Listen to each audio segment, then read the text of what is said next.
उसके बाद भी अगर हम लड़ नहीं रहे हैं, आपस में एक दूसरे की कमी निकाल रहे हैं, तो फिर कैसे होगा?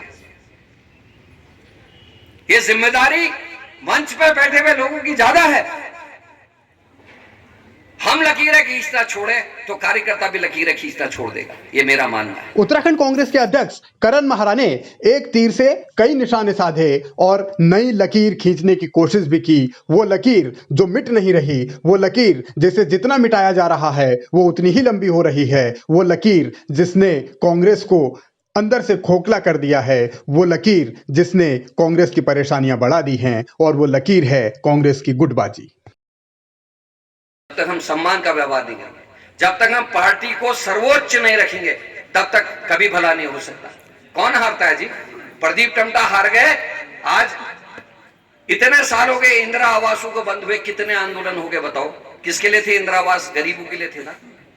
प्रधानमंत्री आवास के बड़े बड़े बैनर, पोस्टर, टीवी में देखो प्रधानमंत्री आवास, कितने आवास मिल रहे गांव में। पहले से जब मैं ब्लॉक प्रमुख था 2003 में, हर गांव को एक आवास हर साल मिलता था कम से कम। आज कितने आवास आ रहे हैं? कोई आवाज नहीं उठ रही। हरीश रावत जी मेरे गांव मेरी सड़क करके गए, अनेकों गांव को सड़कों से जोड़ने का काम किया। कहां है? योजना बंद हो गई, कोई आंदोलन हमने किया? क्या करण मेहरा आएगा या मयूख मेहर कहेंगे या हरीश धामी कहेंगे तभी आंदोलन होंगे? हमको छोटे छोटे आंदोलन खड़े करने की जरूरत। मैं सभी अध्यक्षगणों से, सभी अपने सम्मानित लोगों से कहना चाहता हूं, अपने अपने इलाके के, अपने घर की जो समस्याएं उनको उठाइए। मौजूदा दौर में कांग्रेस के सामने राष्ट्रीय स्तर से लेकर राज्य स्तर तक गुटबाजी ही सबसे बड़ी बीमारी है। और ये बीमारी कहां से लगी, ये बीमारी कैसे दूर होगी, इस बीमारी का इलाज क्या है, कांग्रेस से समझ नहीं पा रही। बड़े नेता आपस में उलझे हुए हैं, एक दूसरे की टांग खींच रहे हैं। ऐसे में जीत कैसे मिलेगी, ये बड़ा सवाल है। बात आ रही है कि भाई इसको बदल दो, उसको बदल दो। बात ये भी आ रही है कि वो जाके पूछ नहीं रहा है। अरे हारे हुए प्रदीप टम्टा को कितने साल हो गए? इस समय सांसद यहां अजय टम्टा है, प्रदीप टम्टा नहीं है। इस बात को क्यों भूल जा रहे हो? कभी कहा अजय टम्टा गांव नहीं आ रहा? कभी कहा अजय टम्टा गरीबों के बीच में नहीं जा रहा? कभी कहा अजय टम्टा ने हाउस में क्वेश्चन नहीं पूछा? आज भी पता नहीं कांग्रेस को कौन सी बीमारी लगा दी नरेंद्र मोदी और बीजेपी ने। बाबाओं और जोगियों के साथ रहते हैं, पता नहीं कौन सा मंत्र फूंक रखा है। आज भी अपनी अपनी बंदूकें कांग्रेस वाले की ओर को लगा रखे। अरे कभी कभी अपनी बंदूक और तोप की नाल, अपनी पिस्तौल की नाल बीजेपी की ओर को भी लगा दो। अपने आदमी को ठोके जा रहे हैं। कोई अध्यक्ष बन जाएगा, अध्यक्ष बेकार है। ये ब्लॉक अध्यक्ष बन गया, ये तो बेकार है।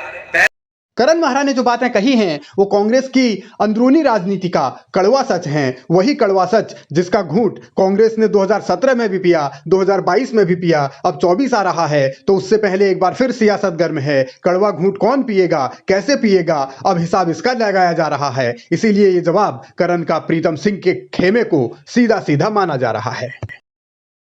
हरीश रावत जैसे कर्मठ आदमी को हरा गया कई बार बीजेपी ने। अपने मरी हुई बेलों को ठंगरा लगा के खड़े कर देते हैं। और कांग्रेस वाले मोटी अच्छी खासी जो हमारी बेल है, ले नीचे खुद ही लग जा रहे काटने। अरे जो लड़ेगा देखेंगे, जो आप कहेंगे वो लड़ेगा। आज कह के जा रहा हूं आपसे, लेकिन कम से कम पहले ये तो कहोगा हम जिता के लाएंगे। किसी को भी सूली चढ़ा दोगे क्या?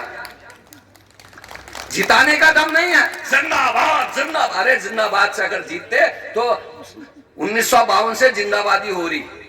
हार और जीत लोकतंत्र का हिस्सा है, लेकिन लगातार हार बहुत ज्यादा मुसीबत बढ़ा देती है और यही सब अब कांग्रेस में दिख रहा है। 2 दिन पहले ही प्रीतम सिंह ने कहा था कि सिर्फ प्रेस कॉन्फ्रेंस या पुतले जलाने से बात नहीं बनने वाली, सड़क पर उतरना पड़ेगा। और अब यही करण महरा की जो बातें हैं वो उन्हीं का जवाब माना जा रहा है। उन्होंने जो बातें कही हैं कि सबको एकजुट होना पड़ेगा, कथनी करनी का अंतर भी मिटाना पड़ेगा। तो अब देखना है कि कांग्रेस की कोशिश, कांग्रेस का एक तरीका कितना असरदार होता है।